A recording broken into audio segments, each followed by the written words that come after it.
mafuso yamba analikufusilwa chifukwa chakuti iwo sanaziwe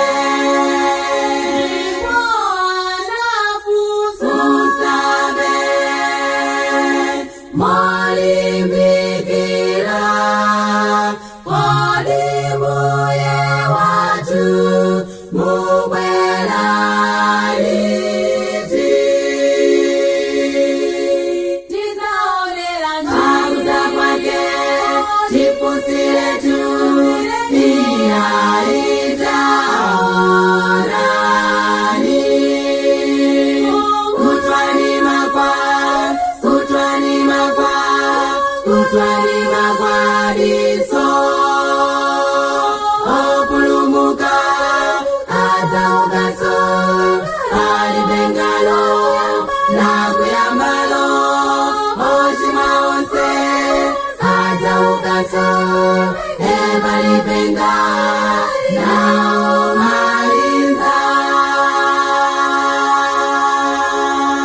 tizaonera njabuza kwake tifusile tu iya itaonani kutwani magwadiso opulumuka azaugaso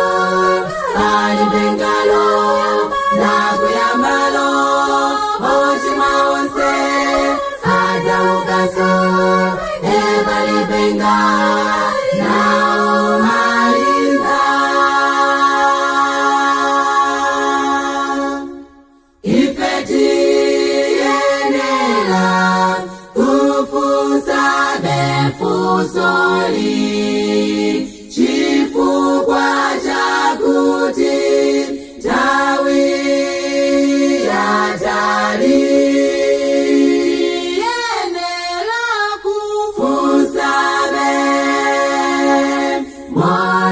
molimbikira kodimuye watu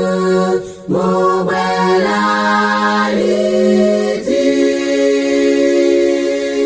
tizaonera njabuza kwake tifusile tu iya itaonani kutwani magwadiso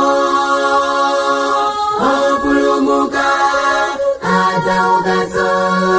alibengalo nakuyambalo oshima onse azaugaso ebalibenga nao malinza tizaonera njabuza kwake tifusile tu iya itaonani